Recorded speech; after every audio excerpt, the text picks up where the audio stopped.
Hello, and welcome to Open Door Philanthropy Giving Advisors. I am here with my friend Amy Schiller, who is the author of the book The Price of Humanity: How Philanthropy Went Wrong and How to Fix It. Hello, Amy. Hey, Dave. Great to be here. Great to have you here. Fans of the show will know we like to dive right into it with our guests, so we will do that. Where did you grow up?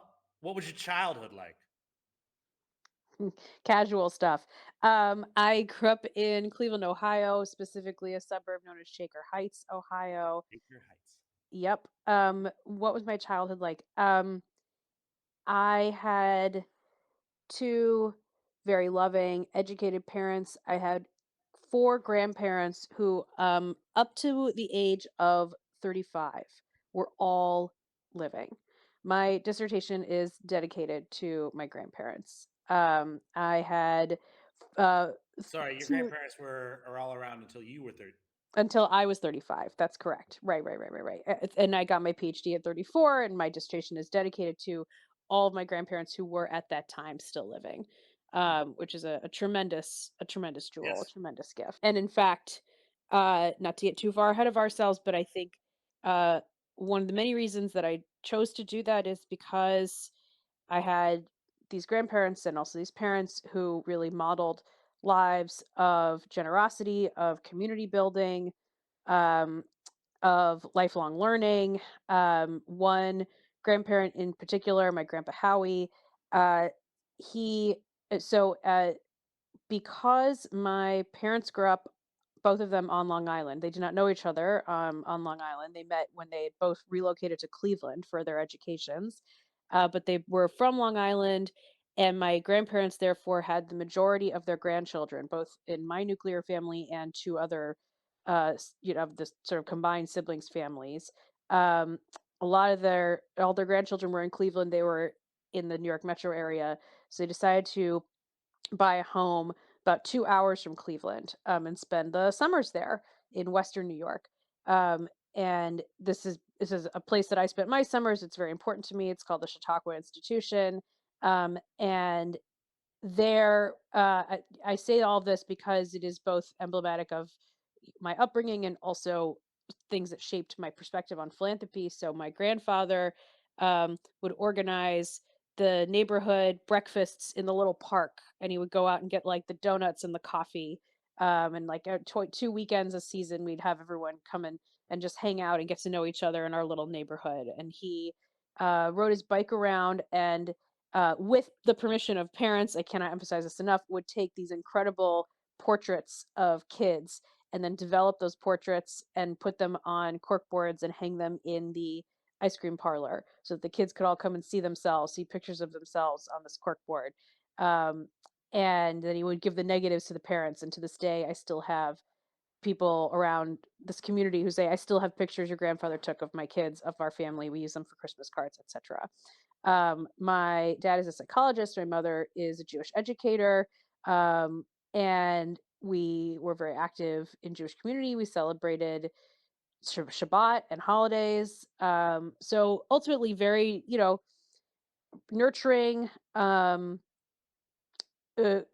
definitely financially secure, and perhaps beyond that to one or two ticks. It's kind of an interesting combination, but like, we were able to travel to see our grandparents in Florida when they moved to Florida. We were able to, spend our summers in this very special place. So there were things that I was able to take music lessons. I went to public school, um, and graduated from Shaker Heights High School. I have a brother. He is just under 3 years younger than me, and yeah, I had a really uh, lovely and well supported childhood with lots of community, and enrichment around me. So you grew up in Shaker Heights, I and were did. all four of your grandparents nearby No, they within 2 were hours? they no, the only in the summer. In the Okay, summer, one set of grandparents was 2 hours away, and we in would go and stay with them in Chautauqua. Chautauqua, and we would go and stay with them for a few weeks at a time. Um, we would see them at, like, Thanksgiving, maybe one other time. Um, in the early part of my childhood, my grandparents were living in, Long Island. and then starting around 10, 11, 12 or so, they had moved down to Florida, as is the custom. You might call it Long So Island South. a lot of family and a lot of support. Yeah, a lot. What kind of activities did you enjoy as a little girl? Big reader, big reader. Um, my mom got me a blanket that said "Book Woman." Lots of reading, lots and lots of reading. I played an instrument for a while. I played the trombone, which, though I'm not visible, I feel the need to say when I got it, it was taller than me. I went in to pick out an instrument and was choosing between flute and trombone. So I'm pretty sure my criteria was just shiny. Um, wanted the shiniest instrument. Mhm. Um, I let's see, not really like a sports kid. I'm sure there were sort of half-hearted attempts to. You said reader, what kind of Yeah. books did you read as a kid? Okay, so to this day, I will still reread Anne of Green Gables, not Mhm. just the first, of course, but all 7 books in that series. So a lot like historical fiction, um, strong female protagonists, your Witch of Blackbird Pond kind of situation.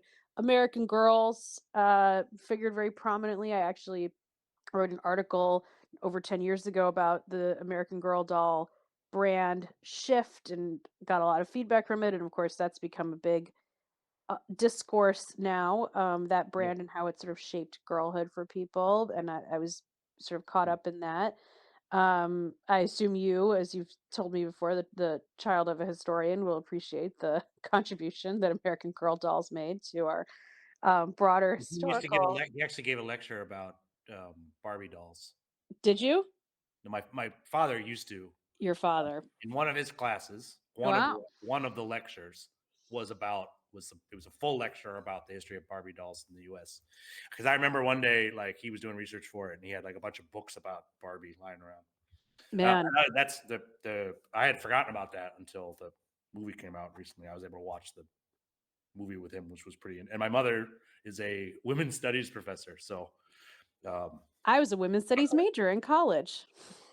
the yeah. So actually, see, you probably owe your ability to do that a little bit to mom because there weren't um, when she was in college, there weren't women's studies departments, and the one that she was involved with was she was actually got her PhD in French and had to create the women's studies department.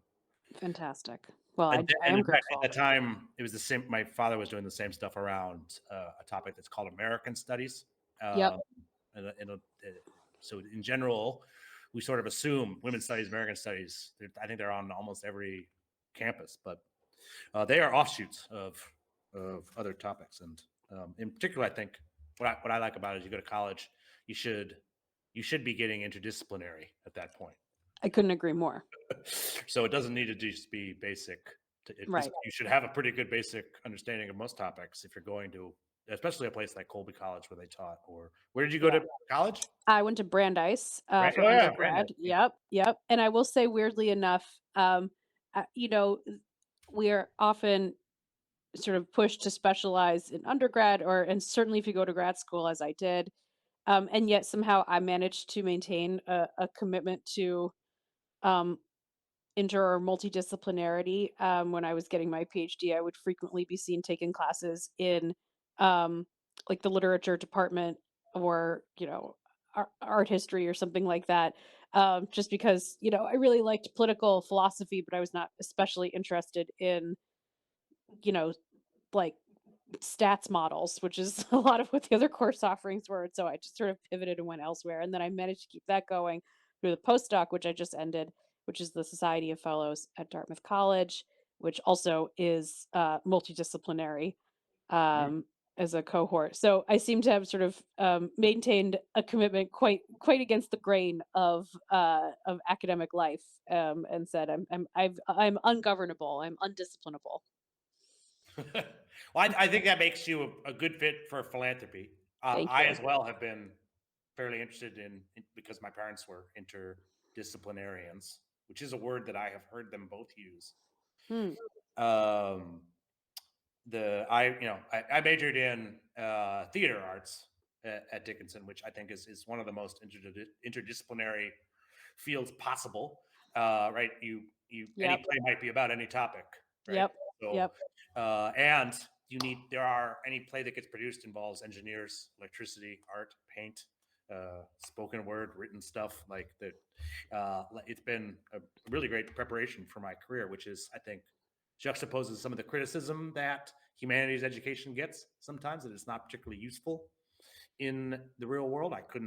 I really did. I mean, I think in terms of having me go build a house or something, yeah, none of what I learned at Dickinson would Right. be helpful there.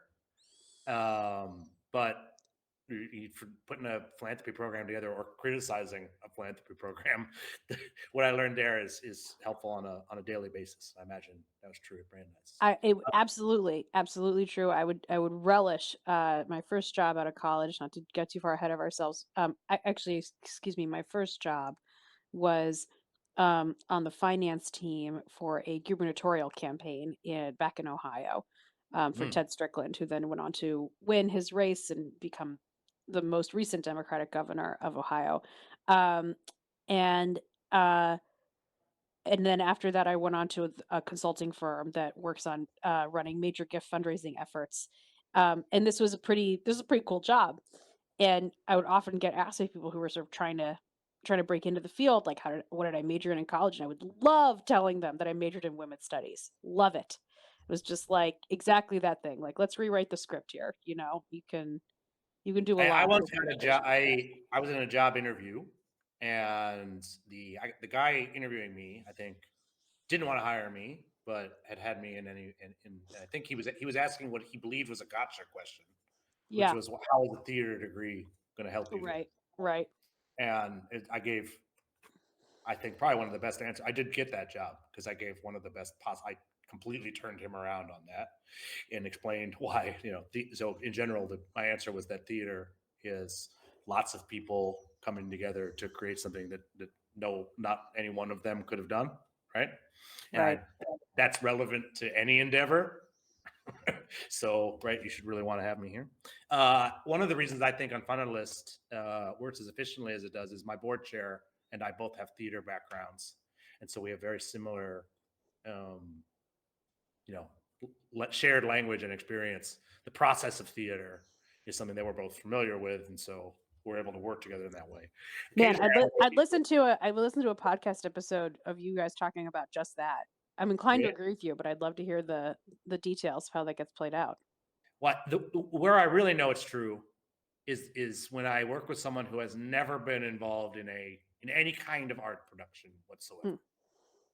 Hmm. That's who I have the most trouble working with. Okay, right. And it's because I will talk about things and it's just not there.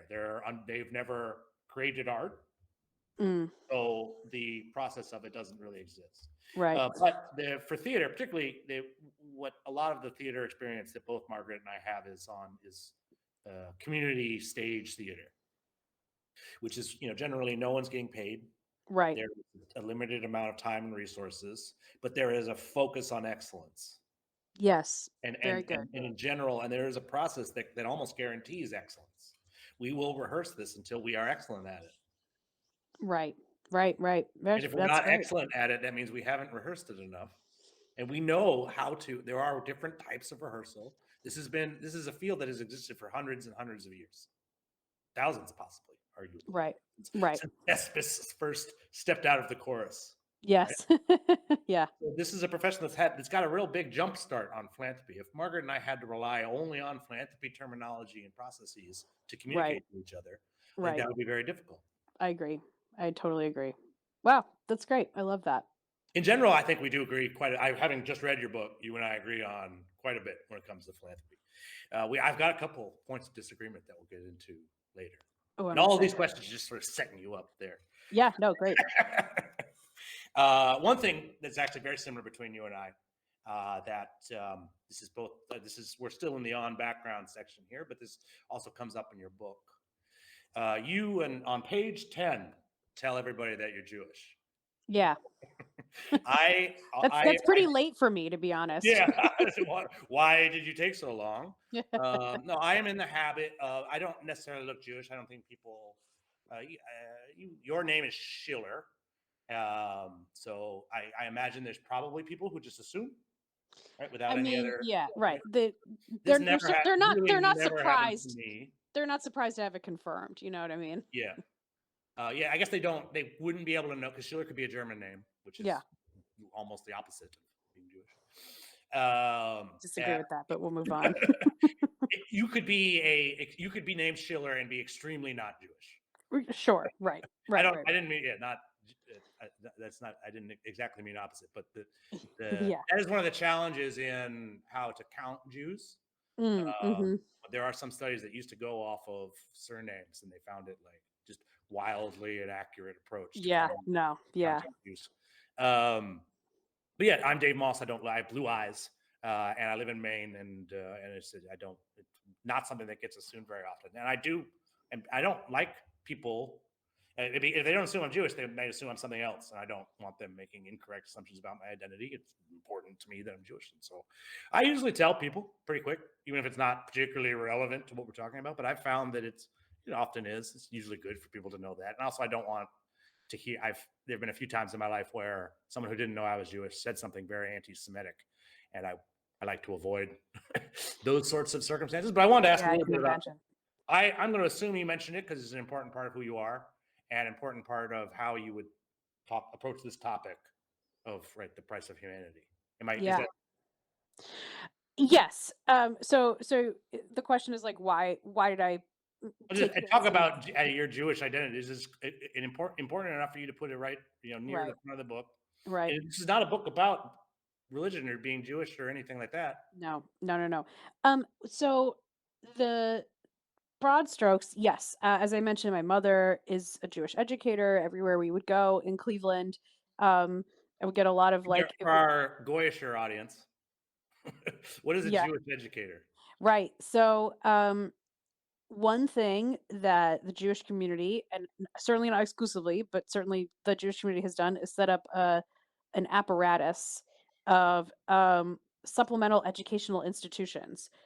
This can range from like Hebrew school that you have to go to like after school, and it's kind of like boring and dull, to camps, to like summer camp, to um, like retreats where you do like nature hikes and then talk about some part of the Torah. Like there's a whole spectrum of ways that they really try to help people engage with the substance of being Jewish. And my mother does that, and she did it full time as the director of something called the Retreat Institute, where that they did the weekend overnights retreats, sort of education in a more informal immersive environment. um, it could be for school age kids, it could be for families, whole range of things. Really interesting stuff. All of which is to say, there was understanding and learning about Judaism was a huge part of my upbringing.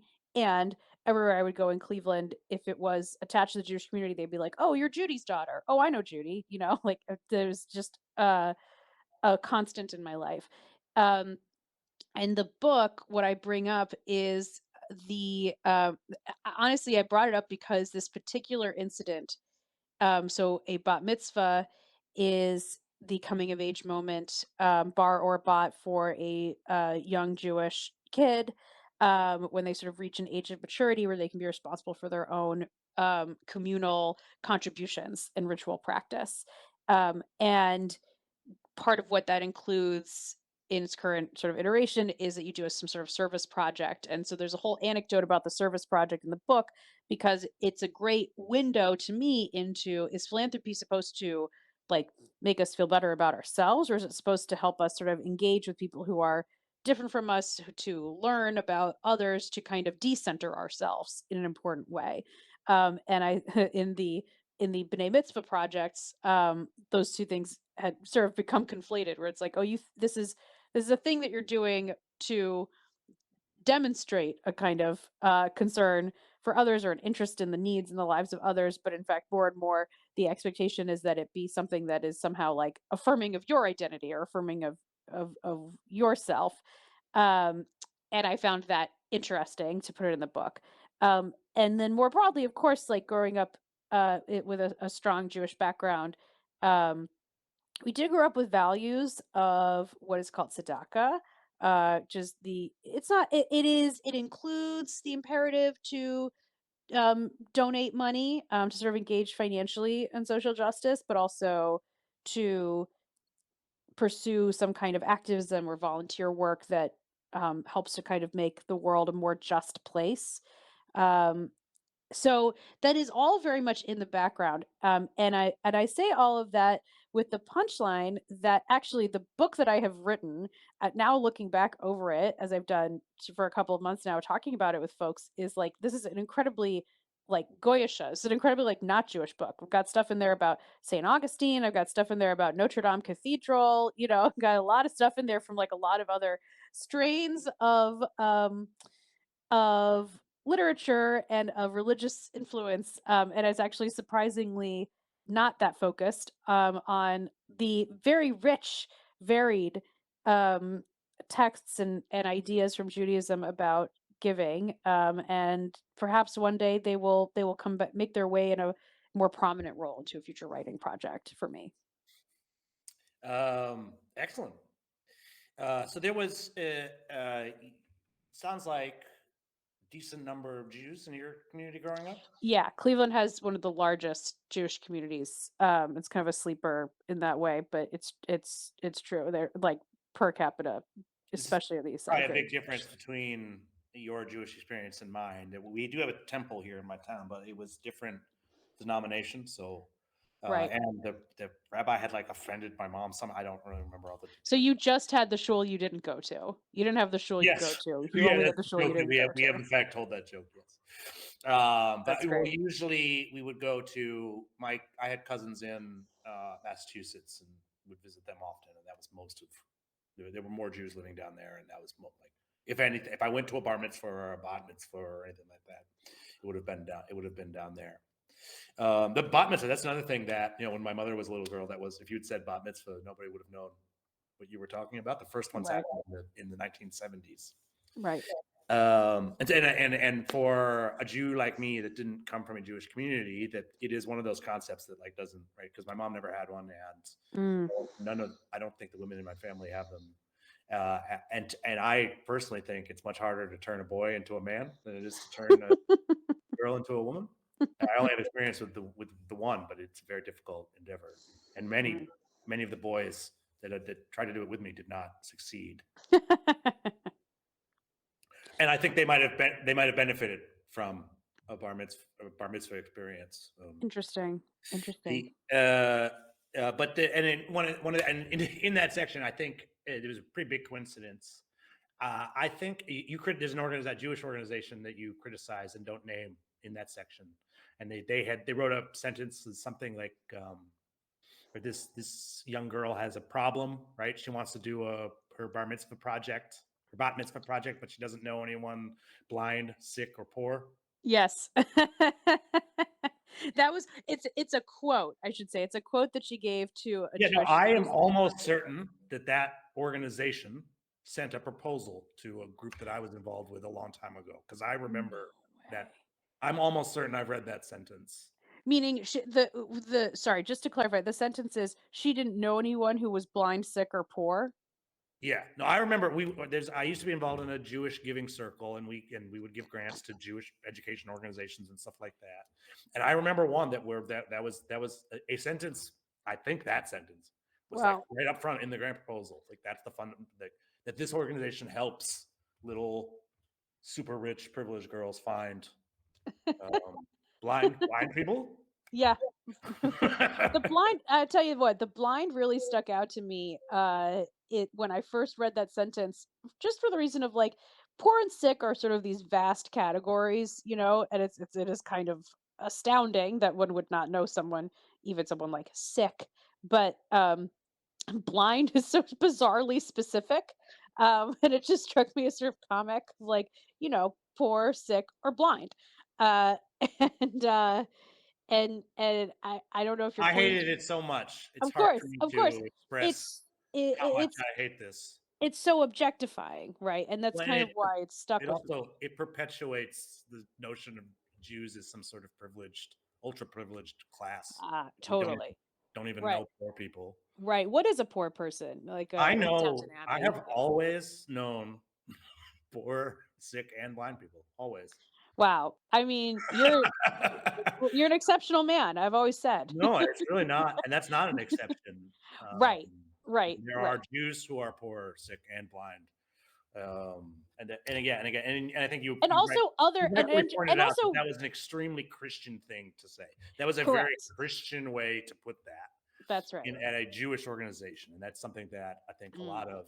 there are some a Well, lot let of me wait, can I assimilated ask you Jews can that I struggle can I with ask that. you, Dave, like why I'm inclined to agree with you, but like why is it Christian? That is because it's that's how Christian charity operated for a very long time. Not the like, I don't know anyone poor, but like that's who gets funding. The Yeah, alms giving charity approach to finding literally the most needy and giving right. them just enough to not suffer for a brief moment. Right. Because, as I point out in the book, that's the most sort of virtuous. It's sort of the original virtue signaling, right? Like you are kind of signaling to the divine, to God, Yes, no, and that's that part of it here. She is literally as part of a right, religious ceremony that was invented in an effort to like right, to assimilate with like this yeah, temple is not far away from a Protestant church. I can mm, promise you that. mhm, And it was probably, it might have been made by the same architect and everything. right, Globally, our temples and synagogues look different.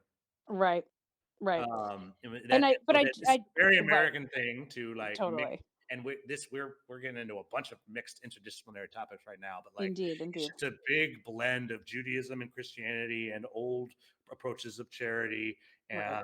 and social inequality and stuff, just all wrapped up into a poorly written sentence. Well, I just want to say that really is the thrust of certainly like that first chapter in the book, and a lot of what I've written about around it is this idea of like it sounds virtuous. It sounds virtuous to find the people who are neediest. And what I really try to point out, and what I think you very correctly pick up on, is like that ultimately ends up objectifying people and reducing them to just these avatars of suffering, kind of for just our own gratification in some way. So it really ends up dehumanizing them to think about people as like, are you poor, sick, blind, or all the above? Like that's the only thing that would define them. And that was in fact an early Christian strategy to sort of define what makes giving, what makes one a good Christian. But it has this kind of creepy factor of objectifying people for their vulnerability and dependency. Yes. Yeah. Yes. It creeped me out. And I Yeah. did my best. I think we didn't give them that grant, if I recall. Hmm. But it might not be the same. It really might not be the same organization. Like there's lots of groups that do that and sometimes use that sort of weird approach, weird way of talking about it. These are very well-meaning folks, and I just think they've been influenced by an awful lot of isms and factors, um, and they are doing their best to be virtuous. I think if we want to Sure. um, No, I think that's right. Well, give them the benefit of that the I doubt. mean, not to get that's like why I wrote the book, because these are scripts that are so ingrained in us, and it felt Hmm. important to me to sort of name like what's powering those? What assumptions are underneath those, and are those really the ones that we want to internalize? Okay, I'm going to skip forward a little bit. We're going to start talking about the book.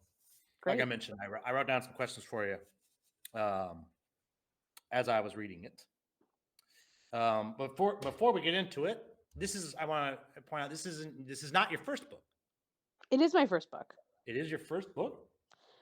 It's my first book, unless you Well, count my dissertation, but yeah. gotcha. I misread. So I'm looking at I misread this. This is a quote. So it says author of can't even this is a book jacket quote of somebody else. Sorry. Yeah. That's all right. That makes sense now. But you're just so we can same question about what was you alluded to it earlier. What was your dissertation about? Oh, my dissertation was an early sort of version of thinking through these big questions of um not just the question of like in philanthropy, where does the money go, how does it exercise power? That's how a lot of political scientists would look at philanthropy, as kind of the following the money approach. and how it might be shaping institutions or whatever. I was interested in the language and norms that were changing and how people did philanthropy.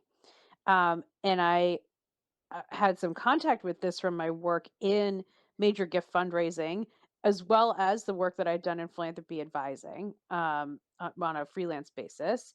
Uh, that the language was increasingly becoming more and more similar to investment language, or to sort of language that one would use in a very financialized context. So you're Yes. probably very familiar with this, right? That donors were speaking less and less about like being part of a community, giving back, and more about really not kind of just shopping around for the best return on their investment, best ROI. And this takes on many forms. It could be SROI, it can be a triple bottom line, whatever, but wanting giving to more closely resemble the forms of confirmation and the forms of I guess efficacy that they were familiar with in their contact with making money.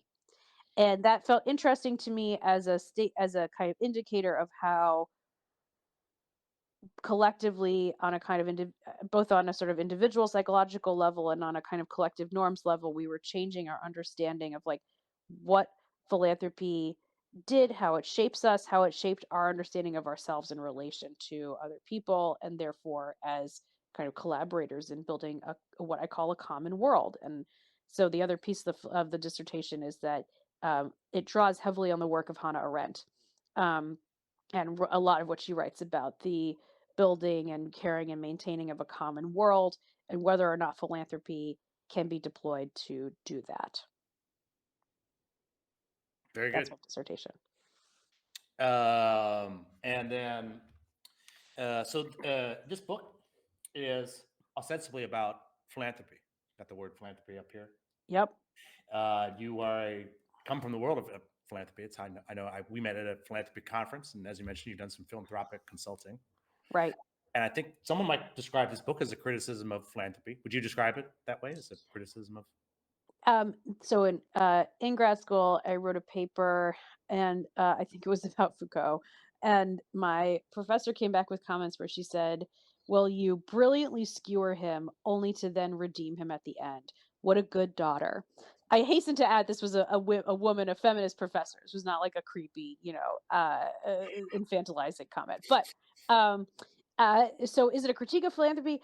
I don't think that's its primary purpose. I think it is a kind of like I want to redeem philanthropy. I want to rescue it from this sort of misguided, wayward drift um, into norms that I think actually undermine its core meaning, and practices that undermine its core meaning. So, like, yeah, it's a critique of philanthropy in its distorted form, but it is also a celebration of Okay. philanthropy in its ideal form.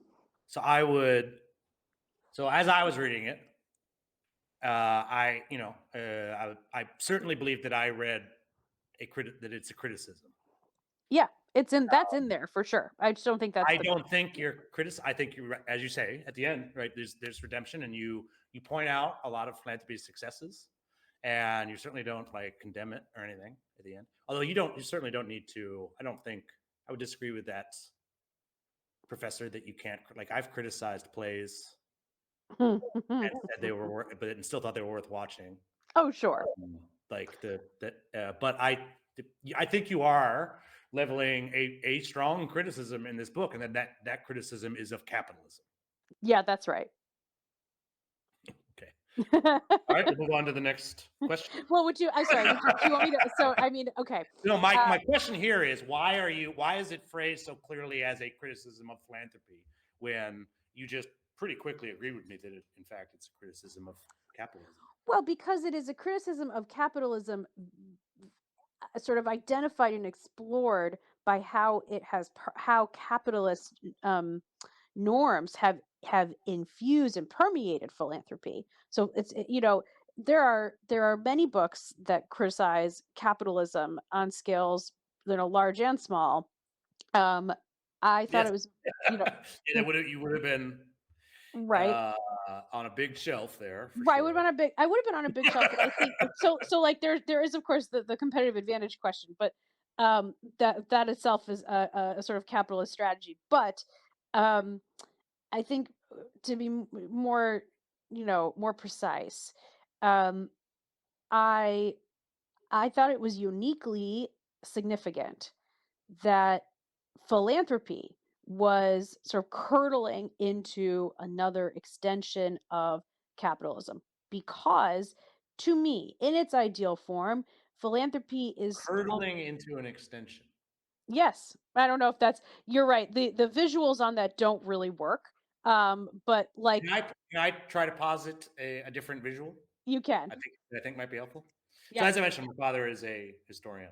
Yeah. We and in fact we've had him on the podcast a couple times. He's one of the more because he had many students. It's one of the more most listened to episodes. Oh, of course. Right. I believe it. And actually, he has his own podcast about golf that is extremely popular in India. Incredible. Um, and I think many Indians listened to this episode about philanthropy with me, and were just very confused.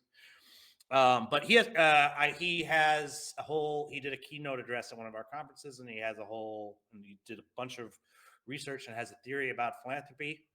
He calls philanthropic capital freed capital. Capitalism enslaves capital. So Yo. Yo. the money the money that is inside capitalism is enslaved and can Wow. only do the things that the masters of capitalism Yeah. and it can only serve capitalism's ends. Yeah. There are ways that you can free the capital. So his keynote address was called "Freed Capital," I really dig that. I think that's probably like and he that's calls philanthropy one of the ways. So because in America is an exceptional nation, yep. and the exception is that we created more wealth in a shorter period of time than any other nation ever did, and by a Yeah. lot, not even close. There's no comparison. And Right. the way we were able to do that was with stolen land and with stolen labor, Right. Right. Of which course. again, more stolen land and more stolen labor than really anyone could ever compete with. But all of that stuff that has happened in the past, and in some cases the distant past, and has created huge piles of wealth beyond the dreams of any of the wealthy people of the past. And in fact, our wealthy people don't need to maintain standing armies or build castles, right? Or cover all of Right. their serfs' expenses, right? They have a lot of, in fact, you talk about this in the book, right? That we should meet more basic needs for like the poor or for everyday Yep. folks. Yep. The rich have all they have police departments protecting them. Yeah. And so they don't need to do the stuff that rich people traditionally did to protect their wealth, and they can give it away. And they can give it away in an effort to solve social problems. And there are many, or to just create great works of art, or do other, just accomplish wonders. Yes. To Yes. quote Yes. Superman's father, Yes. Very good. No, it's stepfather. very good. Well, let me if I You like love that. the freed capital theory. Well, So I mean, listen, like I think that enslaved and freed are inherently loaded and provocative terms, but I that do was like intentional. Yes. yes, I do like upon first listen, I do like how he is using them. I like the thinking there, and I agree with it. And that is very much in line with why I wanted to spotlight like what is uniquely kind of tragic about philanthropy, to use your father's term, sort of philanthropic money almost re-enslaving itself Well, to the demands of capital. so my criticism here is that you keep putting this on philanthropy, and I think that might be somewhat unfair. So it's how philanthropy went wrong, not how capitalism corrupted philanthropy. Yeah, I yeah. think, and to extend to my slavery metaphor, uh, this is capitalism acting as the master, hunting down its runaway slaves. Mm, woof. You don't like it, do you? I don't like No, it. I don't like that they're doing it. sure. Well, here's I guess for me, the problem is that the foil. So let's get a little specific about what I'm criticizing in the book. So the big foil to me um, is utilitarianism and culminating in the effective altruism movement. And so and there's a lot packed into that, but let me just focus on that for a second. So my concern is that what you have now are people indeed active and influential as philanthropists within the field of philanthropy, commanding huge amounts of philanthropic capital, who are very vocal about their epistemological supremacy, not just their financial supremacy, but that they know best. They know best. They have the best tools. They have the best systems, and very absolutist and very prescriptive. So there's a huge wave of attempting to um, not just sort of influence capital, but to influence philanthropy rather, but to influence the ideology that comes from people who self-identify and act in the world as philanthropists. So I don't think it's wrong to say philanthropy, whether by sort of its leaders actively putting forth visions of philanthropy that more closely conform to capitalism and saying this is the right way, perhaps the only right way to do philanthropy, or through the kind of the lack of pushback, the complicity, the kind of acceptance of these ideologies and their sort of um, again their permeation into our practices and institutions without a lot of critical pushback. Which again, I will say, I realize is difficult to achieve given the power dynamics at hand. But I do not think that people with capital or with access to capital or access to people with capital who are trying to really change the ideology and change the terms on which that capital is deployed are blameless. I do not think they are just sort of the the victims of capitalist takeover. I think they are accelerators of it. Yes, well said. So the one thing I'd like to we want to clarify in here. So there's obviously there's lots of different kinds of philanthropists. Yes. And I think in both in your book, and I think you probably will agree with what I'm about to say. There are, as Dad alluded to, America has created a lot of people who have excess wealth. Yeah, that's right. And so there are, when we think of philanthropists, we often think of these people who are in control of this excess wealth. They might have, so Gates founded a company. That company was very successful. It's not confounding to me that he sees capitalism as a tremendous force for good and is hesitant to criticize it. And when asked, there was one time he was asked a question about like funding income inequality, and he was like, "Well, I'm not a communist." I don't know if you've ever seen that interview with him. You know the one I'm I talking think I about? have. Yeah, yeah, yeah, yeah. I was like, "What?" Right. That is honest. We must give that. It was probably one of the most honest things he's ever said in an That's actual in I an actual. agree. Yeah. But you can look. There's evidence we can back. He doesn't fund. You point this out in the book as well, and I think you also mentioned it on the podcast with Adam. Um, where he doesn't fund these things. He doesn't fund unions or worker alliances or any Right. sort of effort to address income equality, which is a huge problem that he benefits greatly. It's the reason Right. he's able to. And complicating this is he has solved problems that I think otherwise would not have been solved. Big, Right. huge, systemic problems. He's also made other unsolvable problems harder to solve. So Right. complicated. Fundamentally, no one elected him to do that, which is my general problem. And I think we've taken where it sort of represents a step backwards into feudalism to allow these huge funds to be run by such small folks, right? But that's about wealth, right? There's an Yes. increasing number of philanthropists who are professionals who are not giving away money that they or their ancestors earned. They're program officers at foundations or program officers for government programs. It's like USAID is a government program, but Right. operates, it accepts proposals, has program officers. Its operations are identical to a family foundation. There are family foundations where the family members are no longer involved. There are no Fords involved with Ford Foundation. There are no MacArthur's Right. involved with the MacArthur Foundation, right? And I personally see a huge difference. I think a lot of the criticism that gets leveled is at the ones that are still run by the original wealth holders. Mm. And that for me, the promise in philanthropy is in this shift. And I do think you get to that a little bit in your book. So when you praise LeBron, it's Yes. a lot about him allowing professionals to do the work. Yeah, that's right. That's right. Well, to clarify that for listeners, one of the things I celebrate about LeBron James uh, is that the flagship program that his foundation supports is a school in Akron called the I Promise School.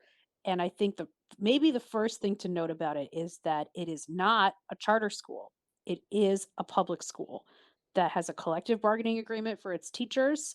Um, it has governance by the Akron public school system. So I find it heartening that rather than attempting to kind of privatize public goods, which I think is another thing that philanthropy does that makes it an extension of capitalism, um, LeBron is supplementing and partnering with and honoring and, in fact, yes, ceding power to public institutions, which is great. And kind of that keeps the lanes more, cleanly divided, I would say. I mean, I don't know how this works, day to day on the ground, but, um, I do think that it kind of sets an important standard of, like, philanthropy is here to supplement and enhance and enrich the fundamental work of the state, as opposed to replacing it with, as you say, Dave, feudalism. So, thank you for mentioning feudalism again. Yeah. There's a French philosopher named de Tocqueville, and I was surprised that there's no mention of him at all in the Yeah. book. Where would you have put him? So, for me, the important thing about him, so he came. So I would have included him in when you were talking about the Statue of Liberty, actually, because I Yes, believe he was in fact literally involved in that project. Um, he came on a tour of the U.S. And one of the thing that I think he coined the term exceptional nation that I used before. I believe that's right, yes. And the thing that he pointed out was that really remarkable about America was that it seems to have, unlike all other countries, just sort of skipped feudalism. Yeah. Like it's not it, and they tried. Like the original guy that ran the Jamestown colony, like he tried to become duke or whatever of that area. Like they tried to do feudalism here, and it never took. It just didn't take. Well, Right. there's And now it was the if ability you'll of right. everyday citizens to create Yeah. voluntary associations. Yes, yes, yes, And yes, to me, a yes. voluntary association is an extra capital activity. They have freed Right. themselves from capitalism and they get to do things that capitalism would never be able to do. And that's just, and like, that's, I think a lot of what you're talking about here, what philanthropy went wrong is going away from that de Tocquevillian ideal of everyday Americans' ability to go out and create voluntary associations that were non-governmental, not run by feudal lords, right? And Right. able to address problems the way that the people thought. Right? This was just beyond just a mere democracy, but Right. like it's just an extremely cool.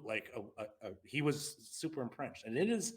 I don't know if you've ever tried to impress a Frenchman, but it's not. Yeah, no, that's fair. So de Tocqueville does I do invoke him. You're right, he's not in the I book. checked the glossary and You everything. checked I'm sure oh, I could tell.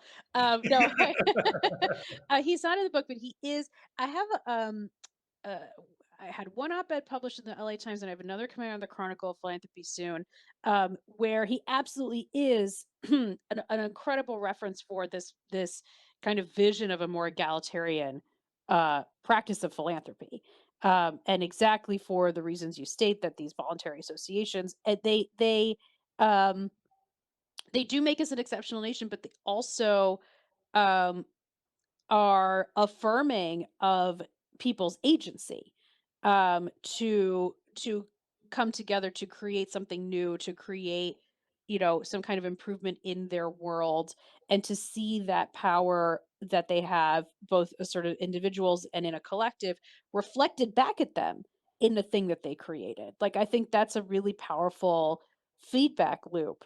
No, he's not in the book. What can I Lots of tell St. you? Augustine, though. But yeah, for sure, for sure. Yeah, what can I tell you? Like I tried to keep a light touch on our on theory. You will notice that Arendt, who is essentially my like theory bubby, like does not really appear, but for like 5 or 6 explicit mentions. So there was an intentional desire on my part to sort of keep the theory as light as it could be. so that this book was accessible and readable for a I just wide wanted swath to of talk about people. the Tocqueville. I wasn't necessarily. Yeah. But I do, but I will say that, like, yes, he's very much like in he is a common companion for me, as I attempt to kind of explain what I think ideal And you philanthropy is. tell, and I actually didn't know all of the details about the Statue of Liberty Yeah. that you explained, and I think that's very in line with what he was talking about. Can you explain a little bit about the philanthropy behind the Statue of Liberty? Yeah, absolutely. Um, the statue itself was the gift from France.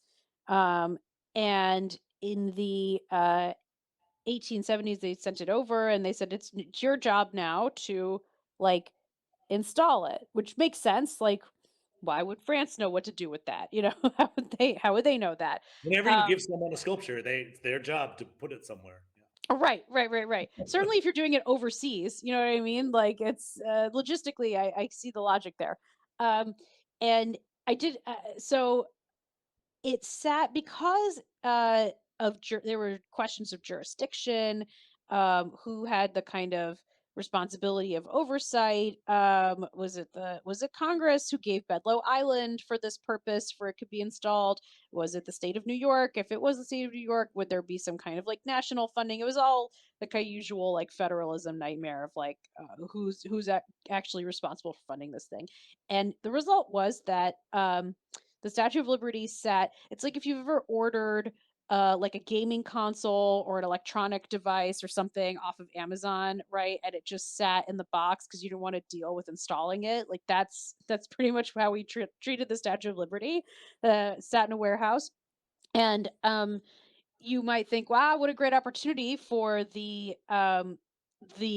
sort of marquee philanthropists of the day to step in." They were not interested in this. Your Carnegies of the world and your Rockefellers and the Goulds, they were not interested in funding the statue. And Joseph Pulitzer got wind of this issue. Um, and here's where things get great. So he was the publisher of a newspaper called the New York World. He started what we might call kind of our first crowdfunding campaign in this kind of publicized way, like publicized through the media. Um, and he said, we his his rhetoric was, we must raise the money because this is not a gift from the millionaires of France to the millionaires of America. It is a gift from all the people of France to all the people of America. And that he wanted his readership, who were largely lower and working class, to come together to contribute the funds needed to install this statue.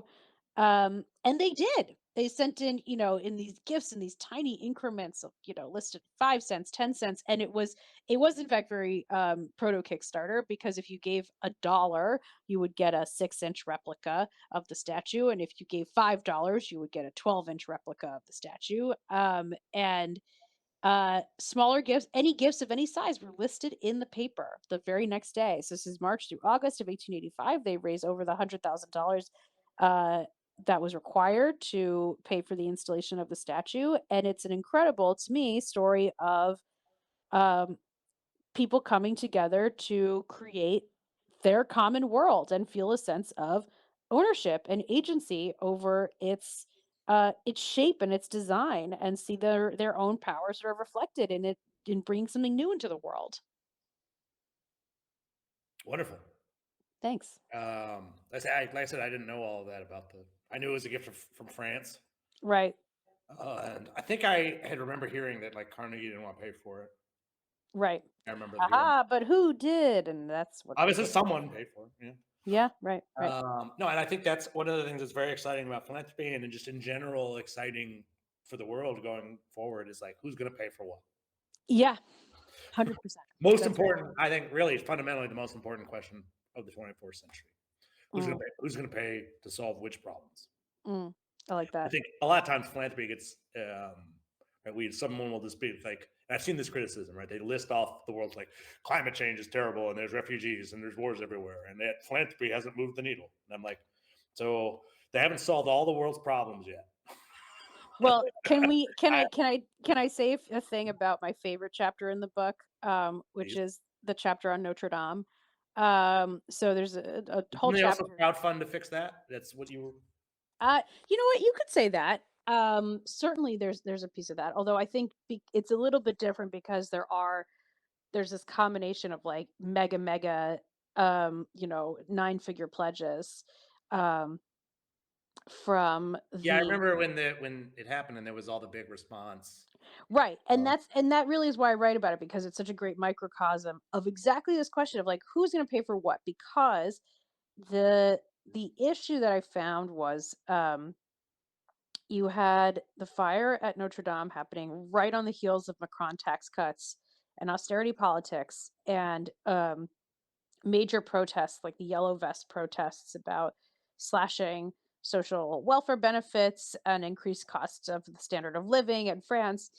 And to me, what ended up happening was this conflation of um, demands that are rightfully directed towards the government of France to say, like, this policy must be changed, got rerouted to say, well, if they're not going to solve the problem, then philanthropists, how could, our wealthy philanthropists and our wealthy families should be solving the social crisis.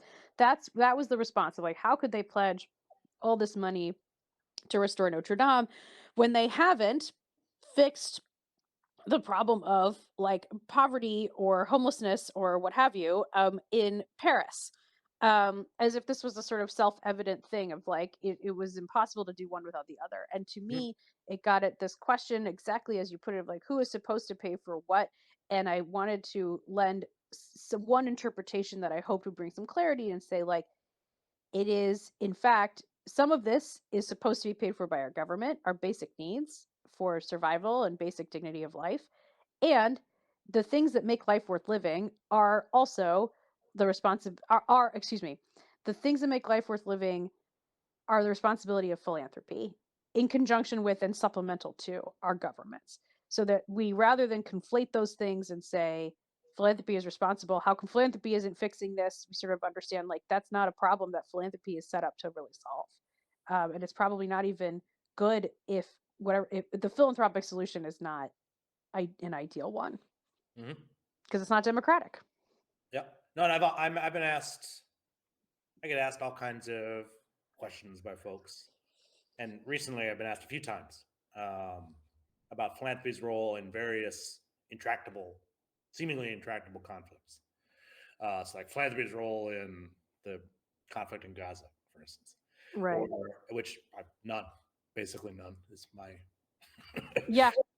I think no, yeah, no role.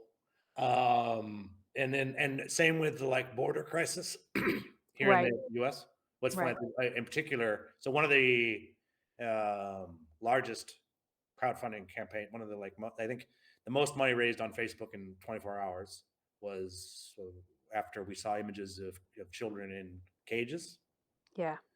50 million donated on Facebook to races in Texas, which is a great organization, and I'm really happy to see them get that much money that quickly. They're going to Right. do that's people should be donating to them. That's great. Not a damn thing they can do about the kids in the cages. Right. The government, those kids are wards of the state, and the government owns those cages. Right. And yeah, vote for a different lead. Like, dude, yeah, Yeah. No, this is a different part of the story you're talking about, right. and That's a it is, very and we're that's a very thoroughly brave. Yeah. capital in these directions anyway. Well, and that's a very, I think, refreshing perspective on it. I'm really glad that you're as clear and as blunt as you are about it. Because I think it's hard to hear that political problems need political solutions. That feels frustrating. That feels very out of reach. But it is the reality. And I think rather than kind of confront the reality, very often we want to turn to the nonprofit sector to kind of like somehow offset the very like difficult political climate. Um, and I just don't think it does nearly as much as we hope it does. And I'm glad that you say so. Again, I think those donations were probably worthwhile, but they weren't helping. They weren't, and the reason people were giving wasn't. And I don't think Facebook wasn't necessarily helping the matter, implying otherwise. Right. Right, and they do. I'm sure there's some way they make money off of that many donations on their platform. So, um, The excuse me a little bit. Yes, I'd like to talk a little bit about grant proposals. Let's. You mentioned earlier you wanted to, with your dissertation, it was something about the language of philanthropy. Mm, Something I think can talk a lot about is right. I think about the field of organized philanthropy, which I yeah. consider, and it is a big topic of the season that we're doing this the last 2 years on giving advisors, right? So I think organized philanthropy, modern style, the philanthropy that foundations and grant makers and some government entities and large scale individuals are engaging in today is a relatively new field of work, Yeah. much younger than psychology or democracy or Western. So I think Western style education is a good example, like the way we run schools is hundreds of years older, right? Like I mentioned, theater, the process of theater, right, Absolutely. thousands of years older than organized philanthropy. Still a very young field that has accomplished a great deal. There was a tax law passed in the U.S. in 1908 that allowed for the creation of foundations and a couple other things, the charitable deduction Yeah. and stuff like that was created then. And arguably, modern philanthropy began then in 1908. Yeah. There was some of the stuff before that was like kind of transitional. Some of that the Statue of Liberty stuff, stuff Carnegie was doing up until that point, the On Wealth essay he wrote was very influential to some of that stuff. There was a woman named Olivia Slocum Sage who issued an RFP in the New York Times, but then got too many letters to read. Right. And all of that sort of ended up forming what we know of as these foundations that have right procedures to apply to, and there are proposals being read and decisions being made. And fundamentally, right, you can go all over the world, you go to lots of different foundations, you find all kinds of different modes of process. But one real big common thing with a lot of them, not all, with a lot of them, is grant proposals. What do you think about grant proposals?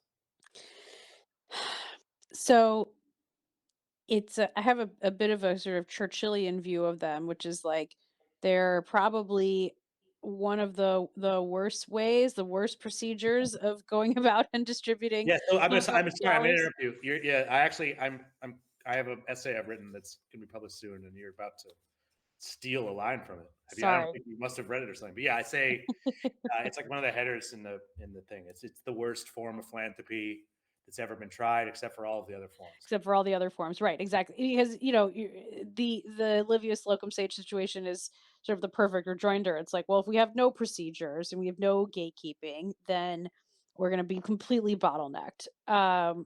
So it's hard because you hope that things are more that these procedures sort of allow for more discretion, more of a kind of holistic understanding of like what different organizations need, who they are, rather than kind of requiring all of them to render themselves legible in this kind of homogenous way. Um, but that said, like I don't have another solution to this problem. Um, or rather, all of my solutions, just like Bill Gates's, cause other intractable problems. So, um, Fundamentally, if yeah, we want to use this excess wealth to solve problems, right, we will need to transfer the excess wealth to groups, organizations, and such, right? yeah. And that means that there needs to be a process for deciding which organization will get it. Well, let me ask this first. So someone So must choose. right, Someone must choose. correct. That's right. Somebody must choose. So the interesting um counterexample that's popped up is Mackenzie Scott's process. So rather Well, than requiring the organizations to, present themselves for approval, there is a kind of like, so, rather than making them go through that exercise, her team decides how they are going to select and does the research and vetting. Um, and sometimes, but yield giving accepted grant proposals. that's true. But only recently. I want to be real clear here. Mackenzie Scott accepts grant proposals. Right, but And only I've been told that recently. all people say this, point this out as an example to me all the time, as someone who does philanthropy without grant proposals. Right. And like she accepts grant proposals. And I would say even in the like earlier iterations of her giving, she's doing a version of grant proposals. It's just that people who work at Bridgespan were doing the research and writing these proposals on behalf of the organizations.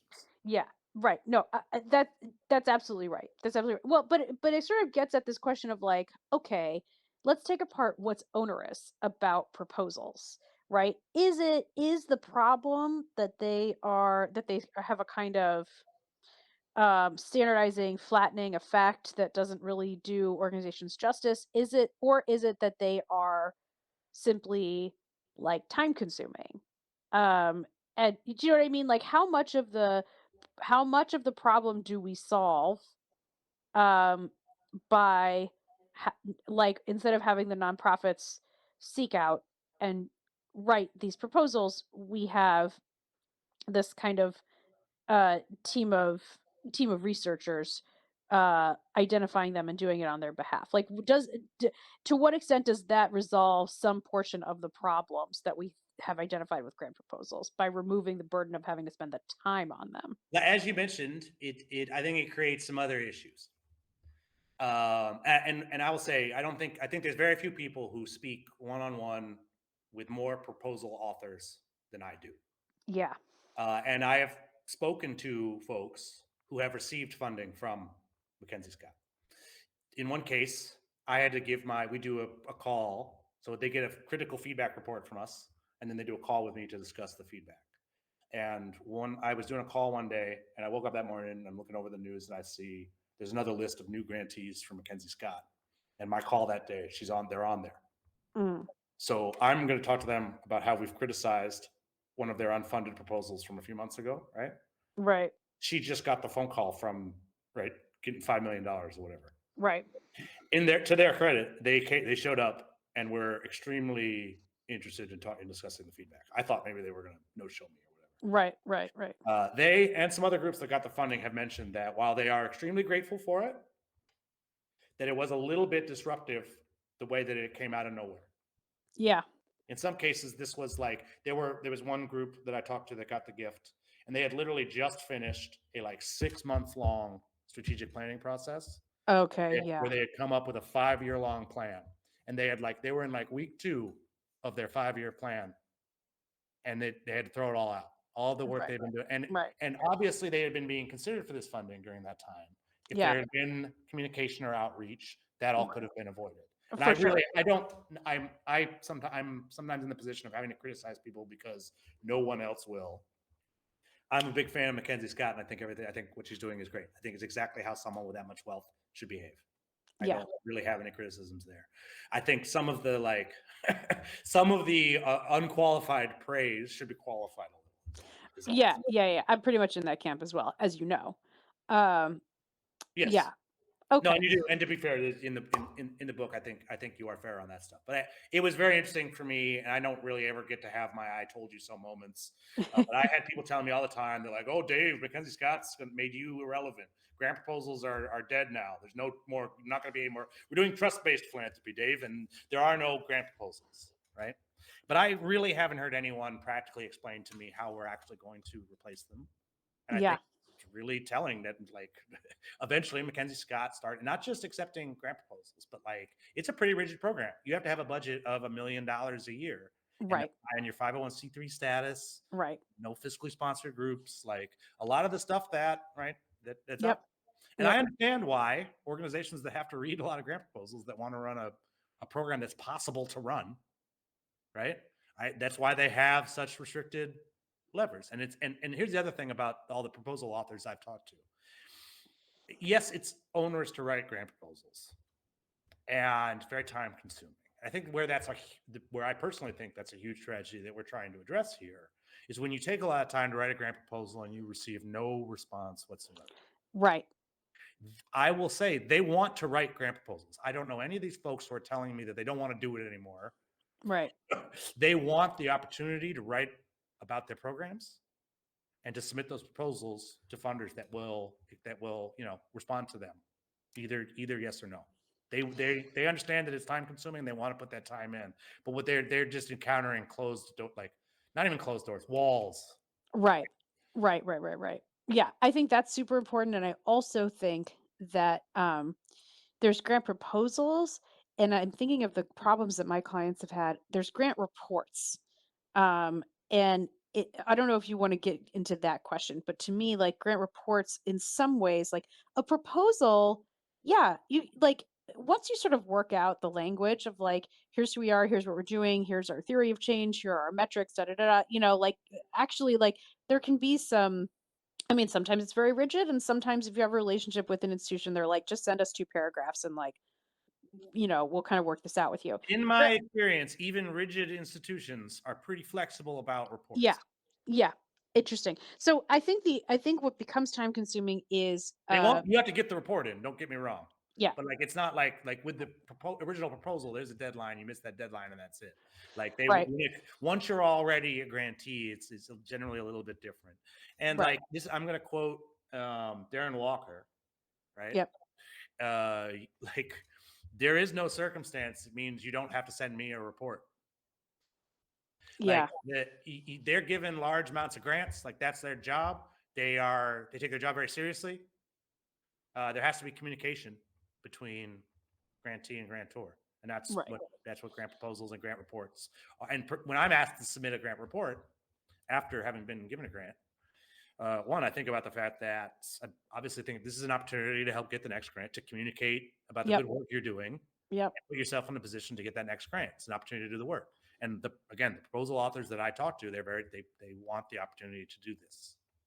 Um, they're doing good work. They want that in the heads of the funders, right? And the funders are generally inaccessible. This proposal is the only like real way Yeah. for them to say in their words why what they're doing is important, and to address the very specific questions that funder has.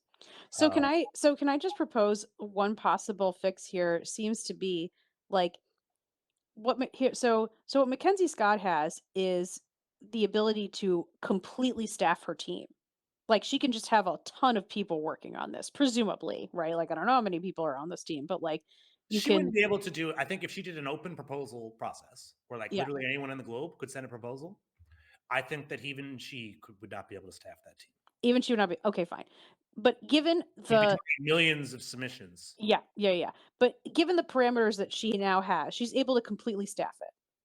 Right. Yeah. Yeah. She can a reasonable. I was just saying there's an unstaffable version of it, but yes, Yeah. and she does not lack many funders when we have, because of limited resources, we fund invitation only, right? Right. Right. That's real. They mean it. Right. Yes, they have a lot of Because resources, this but because this there is actually a cap is to them, and right.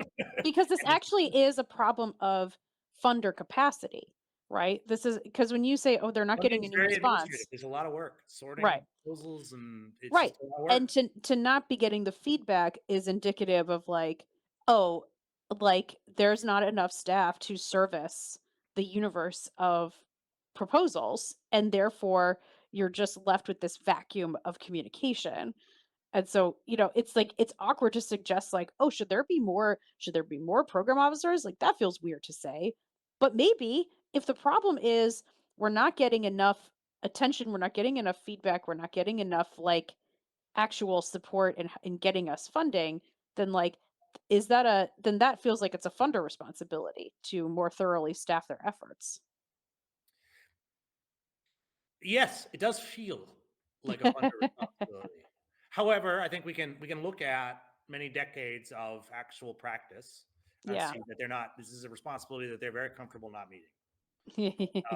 And I would add that, and I've talked to foundations that do give feedback to their projected applicants, and I've read whenever someone sends a proposal to us, we ask, "Have you received feedback elsewhere?" and we ask them to share that. So Right. I've seen a lot of this stuff.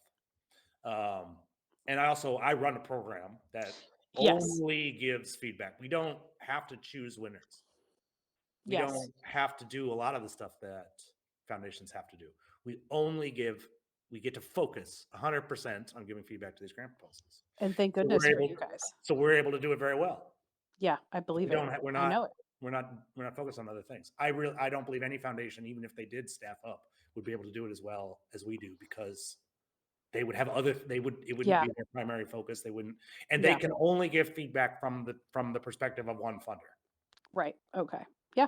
My reports can have multiple different people who disagree with each other in the report, right? Like Right. and this is something that they can't. So I believe unfunded list is a necessary part of the social sector infrastructure that should exist.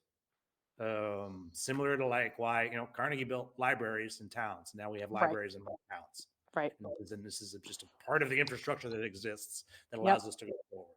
In Yep. other fields, so when you wrote your book and you start going to publishers and everything, I imagine that people, before it gets published, people read it and gave you feedback. Did that Yes. happen? Yeah. Yeah, I guess. You know, Any kind of high level writing in any other universe that's a baked in part of the absolutely. infrastructure of the work. Absolutely. Absolutely. And so I think, and you're right, I do think I'm biased here. Funders could, in most of their cases, for less than one of their average grants, partner with unfunded lists and solve this problem for them and their grantees. Yep. And and again, like I said, we've got a lot of evidence that they don't see, and they don't really feel a burning need to address this problem. So generally, they don't do that. I do have some. There are funders who have approached me and we've worked with them. At the moment, Kujalink to read global grant proposals, a lot of USAID type stuff. Nice. And soon we'll be working with the Dental Trade Alliance Foundation. We'll be focusing on some oral health care stuff. Nice. In the US. But any funder has got some version of grant proposals. Like I said, even the folks that don't accept them, somebody looks at information and makes a decision based on that information, right? Yes. And I would say that if you don't, like, sometimes you just those people just aren't giving the groups themselves a chance to weigh in on the proposal, which is tough. However, right, they do get to control their like website and their tax returns and the publicly available stuff that the Bridgespan type people are pulling from, right? Yes. So I think if you're writing grants and submitting them out and that's your world, and you're listening to this podcast and you're wondering how to approach these unapproachable folks, you should realize there might be some people behind closed doors looking up on you, checking you out, doing research on you. Right. Get your candidate profile up to platinum. It's annoying, but do it. Right. Have a website where if they come and they go to your website, they'll be able to get their questions answered. They'll find out who's on your board and see or make your impact clear on there. And, you do all that work, right? That's because essentially there are professional philanthropists behind the scenes writing proposals for you. Right. And right, you want to make sure that they write the most compelling proposals for you as possible. Very, very good. I have enjoyed the discussion so far. I have a couple more questions for you, but I just wanted to point out and say that this has been great. I always enjoy wonking out about philanthropy. Same here. You mentioned that we met. I think we either met at Nexus or we were introduced by somebody who attends Nexus. You've been to some Nexus summits? Yes. So for folks who may not be familiar, Nexus is an organization that puts on various summits, various topics. Philanthropy is a big part of the topic. Impact investing, CSR type stuff. We've had summits at the UN, at the White House, U.S. Institute of Peace. There was one at like 10 Downing Street, I think. Lots of big time locations, and it's mostly around the millennial generation, particularly millennials who are what you would call next gen members of like family offices, people who are going to be in a position of responsibility with their family philanthropy. But then also a lot of social entrepreneurs attending there and everything like that. And right, I got to meet a lot of folks over the years from there. And I think one of the things my general theory of capitalism's capture or recapture of philanthropic capital, a lot of it I saw there, right? Like you'd see, like this is a conference about philanthropy. You see Bank of America come and try to sponsor it, right? A lot of sponsors are wealth management firms, right? All of whom offer philanthropy consulting now, which fundamentally doesn't make sense because wealth management firms make money the more is being held, right?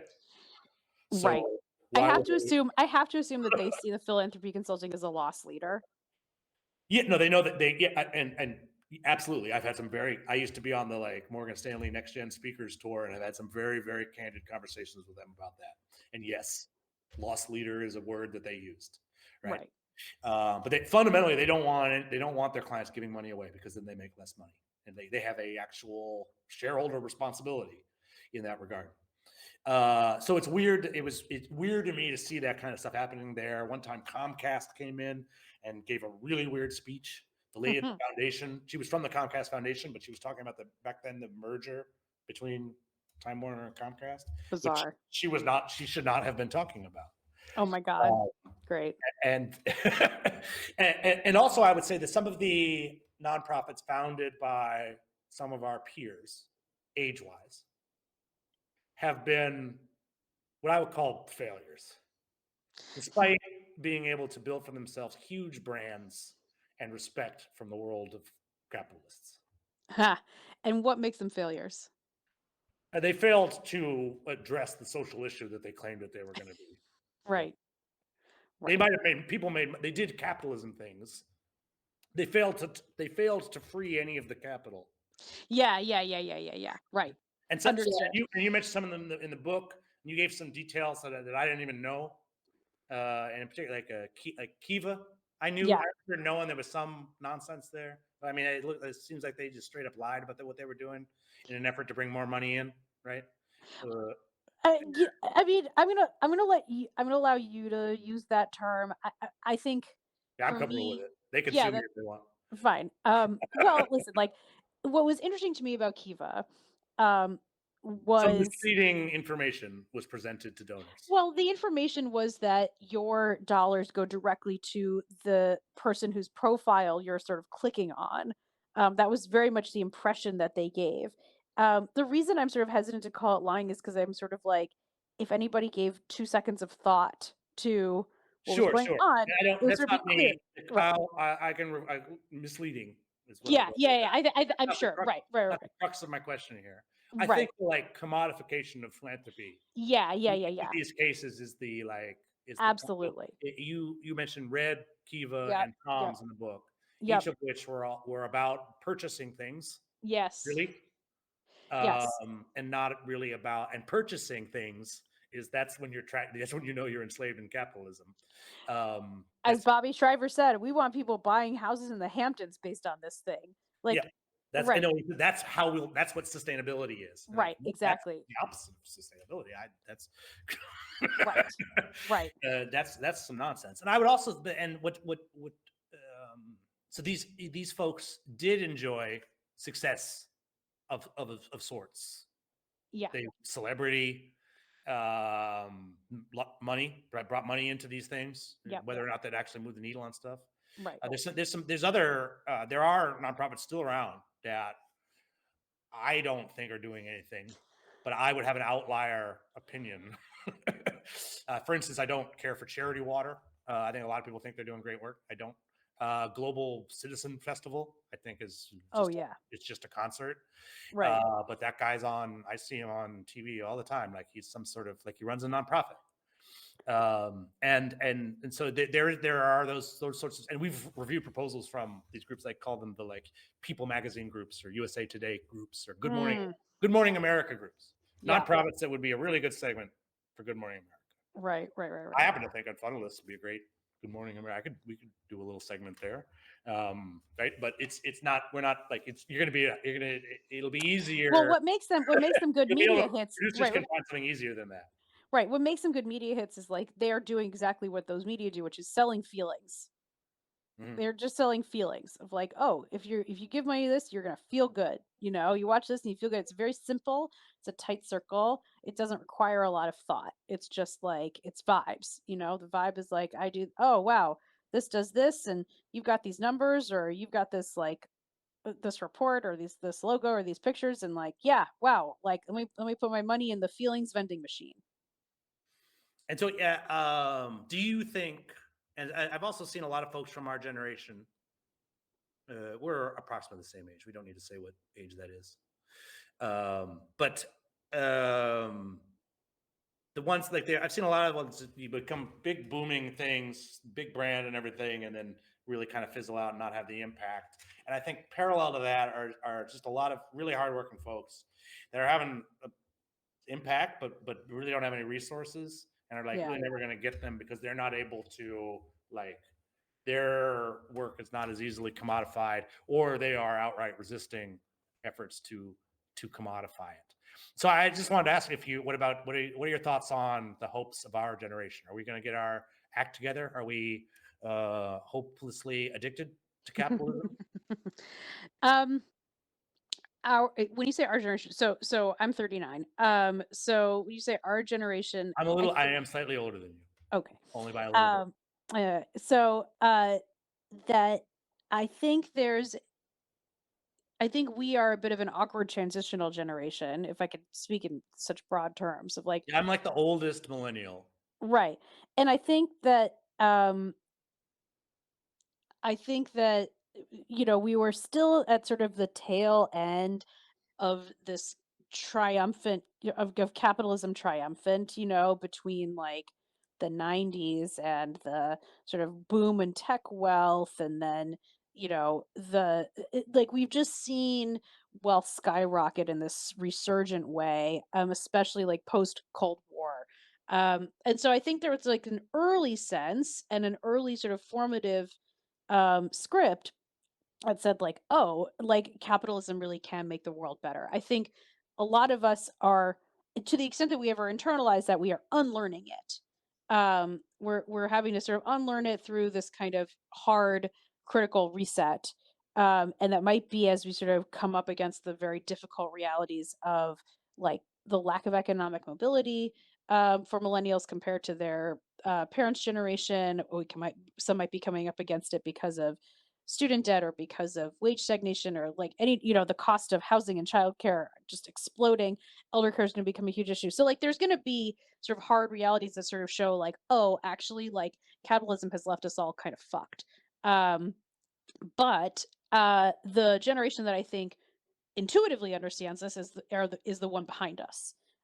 So like Gen Z, and those in who follow from them have a sort of more intuitive skepticism about capitalism, and a kind of intuitive rejection of its ideology, and its sort of scripts, that its ability to morph itself into this like feel good version of itself. I think there's just much more kind of baked in um, rejection of that. But I'm not a journalist or a sociologist of sort of generational shifts. That's just that's just one woman's Fair. perception of things. Yes. And I think so. Yeah, you're not so you don't think necessarily that Gen Z will. I agree generally, particularly when it comes to capitalism, much more likely to be critical of it. For a long time in America, being critical of capitalism was un-American, I guess, right? Right. And like lands you in serious trouble in some for some folks. And I this is something I actually talk about with Dad all the time. You're not alone in wanting to criticize capitalism without like labeling yourself a like I here's my book on capitalist criticism for you to read, right? Like Right. no, and I think, and then your point about being a big shelf already is valid. It's capitalism is just this huge big thing, right? It's a huge Uh, big thing. and and And if I can just I want is to, it in your book yeah. that you mentioned that it's like water; it gets in everywhere? Is it I think so. Well, I want to say one thing about that, which is that so yes, it's a book ostensibly about philanthropy, but in my mind, it is also perhaps equally a book about humanity and how we define humanity. Um, because I sort of take a lot of lift from the idea that philanthropy means love of humanity. And so to me, it's like, well, this is an invitation, if not a mandate, to sort of define how what makes us human. What is valuable about humanity? What do we love? What does it mean to love humanity? And it doesn't just mean a love of humanity in volume, which is a very like again, I go back to both capitalism and utilitarianism, a sense of like just um, minimum number of good for maximum number of people. You want the most bodies, you want the most labor hours, you want the most quality adjusted life years, right? Like there's just a kind of how do you maximize productivity really? is the kind of baked in belief there. So the idea of humanity is something that's more complex, capacious, that's about our non-productive qualities. That's where I think the strongest possible rejection of capitalism can happen from philanthropy is by its a stronger definition of humanity and what it means to love humanity. Hmm. That's great. An Thank you. excellent note to end on. The Thank you. book is called The Price of Humanity: How Philanthropy Went Wrong and How to Fix It. I was able to acquire a copy online pretty easily. Is that what you, if the Yes, listening there are, it's at yeah, it's at bookshop. It's at everywhere you get books. You can and ask you for it in are, your local bookstore. And and you're touring this spring? I'm my tour is on pause for the moment, but there will be more dates coming soon. I just got back from an event at Politics and Prose in DC. Very cool. I Yeah. once saw Hillary Clinton there. Hey.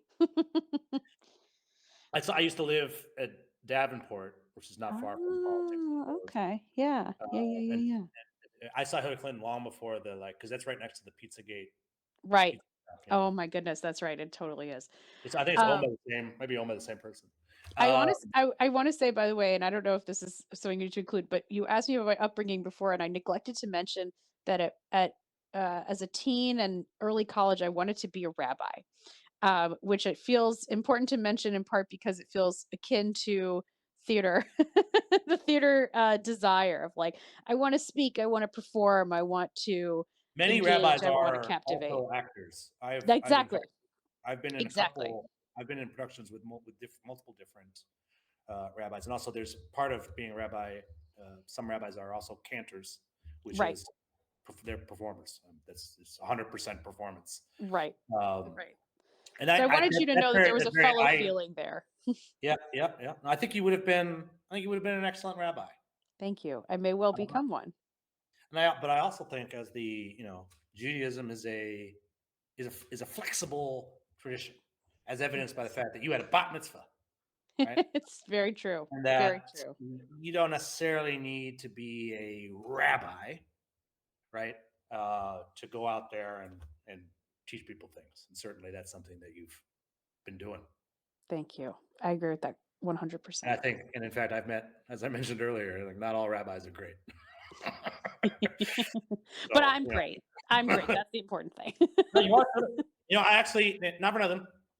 A lot of people write books about philanthropy too. That's an increasingly big shelf. I've had multiple book authors reach out to want to be on the podcast. I asked them to send me a copy so I can read it first. And usually I just say no. I'm like, thanks for sending me the copy, but like this, you didn't say anything. Right. I knew already when you wrote a book, I was sure it would be good. So I reached out, book you on the show, which is great. In general, the guests that I reach out for tend to be better guests than the ones that I'm very I'm try to very pick I'm themselves on I'm the very show. honored, and I'm very honored, and I can sense that you feel that my book does say something, which is the most important thing of all. Yes, I have read some real garbage books about how to do, particularly like there are some that are about how to do philanthropy, but they have no criticism in them at all. Hmm. Like, it's just sort of like a book of fluff. Yeah. Um, that I think that, and I think it can just that could probably help you to get the clients or that sort of thing. Since this is the season about giving, advising, and philanthropic consulting, and we talked certainly about that a little bit. But you mentioned that perhaps before you wrote this book, previously in your career, you worked as would you have called yourself a philanthropy consultant at any point in your career? Yeah, I would say that. It was never my primary, but yes, I have it is work that I have done and have enjoyed. Is there something that you may get back into? Yes, definitely. So if there's someone out there is like, boy, I bet she'd be really good at guiding my giving. I it would be yeah, I mean, listen, Be in touch. I'm at definitely get in touch. I'm at amybessschiller.com. That's BESS and then a third S for Schiller. And yeah, I mean, I certainly see something for myself of like how can I help people think about their giving just generally more critically of like how can I make sure that my giving is different from how I show up with money making, to the extent that I want that, and to the extent that you want your giving to be a kind of meaningful response or rejoinder to sort of capitalist norms. And that might mean political work, that might mean kind of nonprofits that create a more robust common world that has sanctuaries from um, the relentless demands of capitalism for all of us. I would be thrilled to help people think through that. Terrific. Yeah. Thank you very much Thank you, for Dave. coming on to the show and for writing the book and for doing all the good work that you're doing. Thank you, and same to you. I'm very honored Oh, to be here.